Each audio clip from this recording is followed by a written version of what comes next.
Everybody, आज हम लोग ऑक्सीडेशन के विषय में पढ़ेंगे।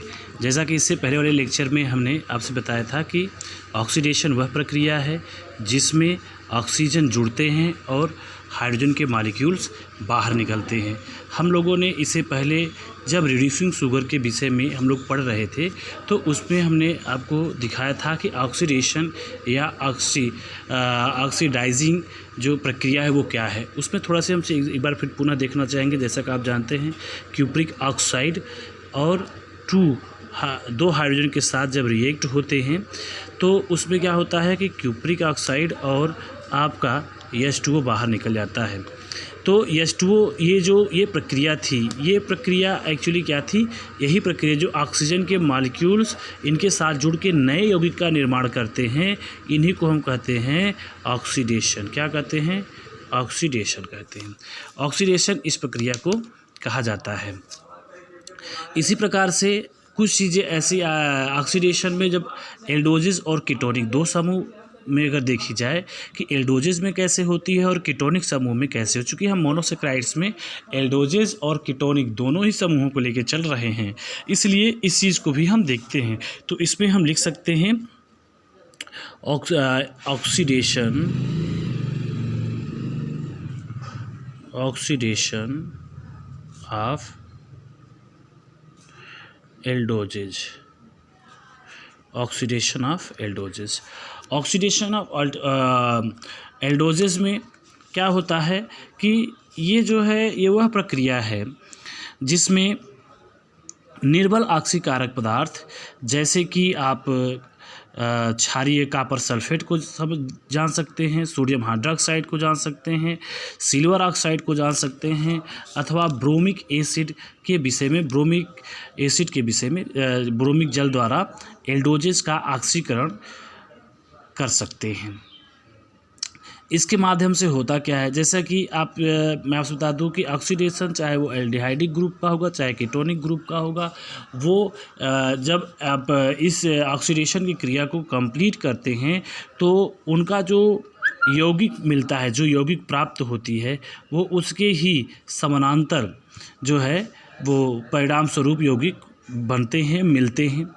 इसमें हम देखते हैं कि किस प्रकार से इसमें ऑक्सीडेशन ऑफ एल्डोजिस में किस प्रकार से एल्डोजिस ग्रुप के साथ ये क्रिया करके किसका ऑक्सीडेशन की क्रियाएं संपन्न होती है। जैसे कि आप जानते हैं कि एल्डोजिस मीन्स वह यौगिक, वह कंपाउंड वह यौगिक जिसमें येल्डो ग्रुप प्राप्त होता है, यानी कि आप जानते हैं CHO प्राप्त होता है, उसे हम एल्डिहाइडिक ग्रुप कहते हैं।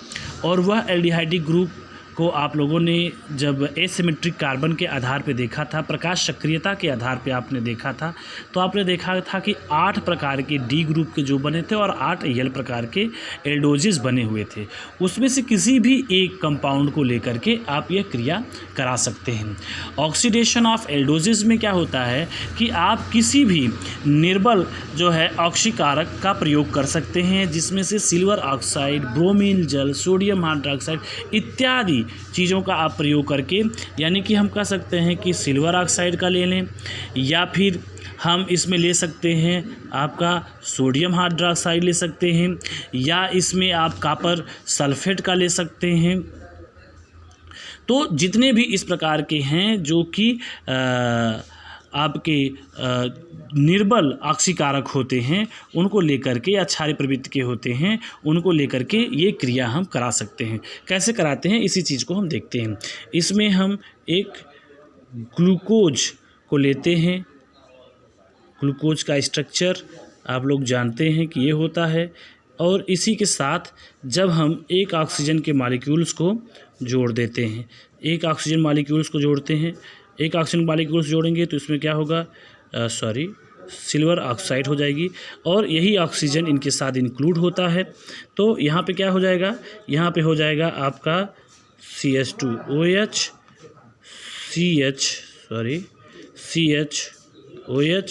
और COOH, और यहाँ पे जो नया कंपाउंड मिलता है वो होता है, जैसे क्या, ये तो है ग्लूकोज, और ग्लूकोज के टूटने के दरमियान ग्लूकोज के साथ ऑक्सीकृत होने के दशा में, ऑक्सीजन का मॉलिक्यूल जुड़ने की दशा में इसको, ये जो निर्माण बनती है नए यौगिक को, वो होता है ग्लूकोनिक एसिड।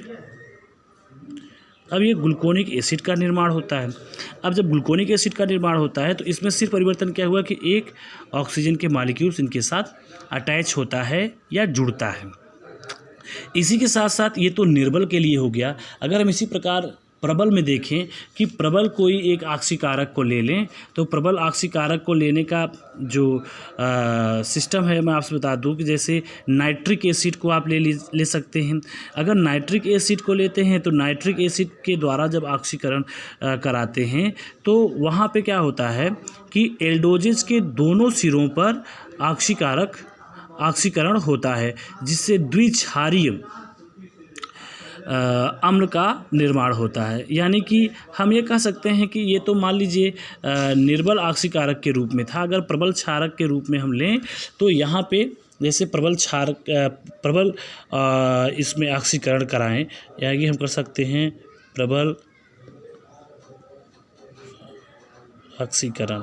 तो प्रबल ऑक्सीकरण करते हैं तो इसके लिए क्या कर सकते हैं, HNO3 का उपयोग कर सकते हैं। किसके रूप में, एक इसमें मध्यस्थ, इसमें क्रिया के रूप में ले सकते हैं, जो कि क्रिया के फलस्वरूप में ऑक्सीजन के मॉलिक्यूल्स को प्राप्त करता है। यहाँ पे जैसे कि आपने देखा कि ऑक्सीजन का एक मॉलिक्यूल्स यहाँ पर ऐड होता है। इसी प्रकार से जब हम नाइट्रिक एसिड को लेंगे तो जब भी हम क्रिया करेंगे वहाँ पर जा कर के जुड़ते हैं। जैसे कैसे जुड़ रहे हैं इस चीज़ को हम देखते हैं। यहाँ पे भी हम ग्लूकोज को लेते हैं और ग्लूकोज को लेने के दरमियान, ग्लूकोज को लेने के बाद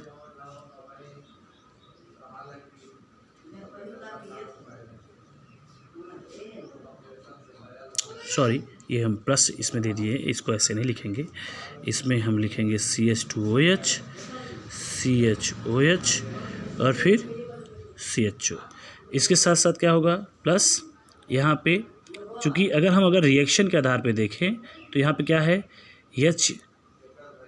HNO3, जिसके कारण यहाँ पे 3 ऑक्सीजन के मॉलिक्यूल्स इनके साथ जुड़ते हैं।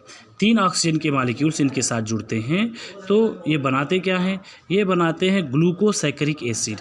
ग्लूकोसैकरिक एसिड, इसमें होता क्या है कि इसके पहले कार्बन पे, ग्लूकोज के पहले कार्बन पे और छठे कार्बन पे दोनों पर ही ऑक्सीजन के मॉलिक्यूल्स जुड़ते हैं। और कैसे जुड़ते हैं इस चीज़ को देखते हैं। अगर हम इसी रिएक्शन को हम यहाँ पे लिखें या इसी चीज़ को हम सीधे सीधे यहाँ कर दें तो ये जो निर्माण होगा, इसके बाद जो ये निर्माण हो रहा है यहाँ पे जुड़ने के दरमियान, ऐसे इस चीज़ को यहाँ से हटा दिया जाए, सीधे सीधे कर दें तो HNO3 के साथ अगर ये जुड़ता है तो जुड़ेगा क्या, 3 ऑक्सीजन मॉलिक्यूल्स जुड़ते हैं।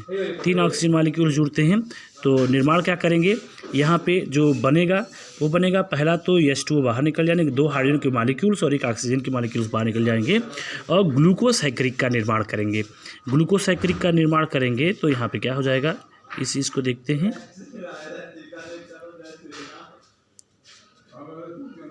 ये बनता है आपका ग्लूकोसैकरिक। क्या बनता है आपका,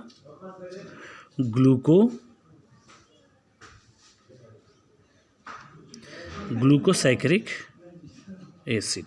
ग्लूकोसैकरिक का एसिड का निर्माण होता है। यानी कि एल्डोजेज में 2 प्रकार के कंपाउंड का निर्माण होता है। पहला क्या होता है, पहला होता है आपका ग्लूकोनिक एसिड बनता है, जिसमें क्रिया कौन करता है, सिल्वर ऑक्साइड करती है।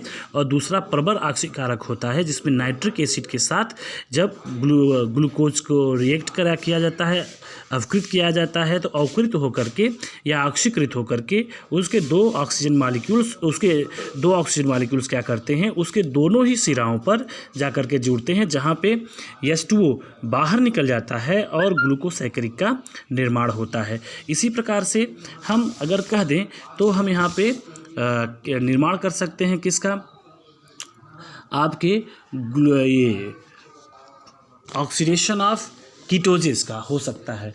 Oxidation of कीटोजेस,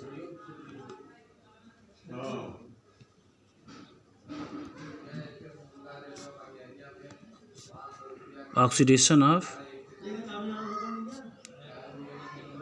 कीटोजेस, oxidation of ketoses का निर्माण करते हैं। ऑक्सीडेशन ऑफ कीटोजेस होता क्या है? इसमें ऑक्सीडेशन ऑफ कीटोजेस में यहाँ पे जो निर्माण होता है कीटोजेस के ऑक्सीकरण से सरल अम्लों का निर्माण होता है। निर्बल ऑक्सीकरण द्वारा कीटोजेस का ऑक्सीकरण नहीं हो पाता है। यही कारण है कि इस अवक्रिया द्वारा कीटोजेस को एल्डोजेस से अलग किया जाता है। कीटोजेस में यहाँ पे क्या करेंगे, सेम वही चीज़ें जैसे निर्बल किसी भी पदार्थ से नहीं की जा सकती है, किसी अम्ल से नहीं किया जा सकता है, तो सांद्र अम्ल का जब हम उपयोग करते हैं, सांद्र अम्ल का उपयोग करते हैं तो सांद्र के लिए अभी हमने कुछ समय पहले यहाँ पे किया हुआ था नाइट्रिक एसिड के साथ, तो हम इस क्रिया में भी इसी का प्रयोग करते हैं। यहाँ पे हम उसका उपयोग करते हैं। कीटोजेस में कैसे लेते हैं इस चीज़ को हम लोग देख रहे हैं। इसमें कीटोजेस का लेने का तात्पर्य है कि हम फ्रक्टोज से क्रिया कराते हैं। फ्रक्टोज से कैसे करते हैं ये देखते हैं। फ्रक्टोज में क्या होता है, CH2OH, फिर एक कीटोनिक समूह होता है, इसके बाद CHOH, फिर यहाँ पे CH2OH। यहाँ पे क्या होता है कि जैसे नाइट्रिक एसिड को हमने आपसे बताया कि अभी नाइट्रिक एसिड के इससे पहले हम लोगों ने किया था, तो सांद्र HNO3 का इसके साथ हम लोग रिएक्ट कराते हैं। सांद्र जब HNO3 से इसका रिएक्शन होता है तो हमें दो प्रकार के छोटे छोटे एसिडों का निर्माण होता है। छोटे कंपाउंड 6 जो कार्बन के वैल्यू के हैं वो 4 और 2 कार्बन के वैल्यू में कन्वर्ट हो जाते हैं। इसमें हम करते हैं। कैसे करते हैं इस चीज़ को हम लोग देखते हैं। इसमें क्या होता है कि एक ऑक्सीजन के मॉलिक्यूल्स यहाँ से निकलते हैं और निर्माण होता है किसका, टाइट्रिक एसिड का, और इसके बाद एक टाइट्रिक एसिड का होगा और दूसरा होता है ग्लाइकोलिक एसिड का होता है। तो टाइट्रिक एसिड का जो निर्माण होता है, टाइट्रिक एसिड में क्या करते हैं देखते हैं इस चीज़ को, COOH, फिर CHOH, फिर इसके बाद COOH। ये तो निर्माण हो जाता है किसका, टाइट्रिक एसिड का। किसका हो जाता है, टार्टरिक एसिड का।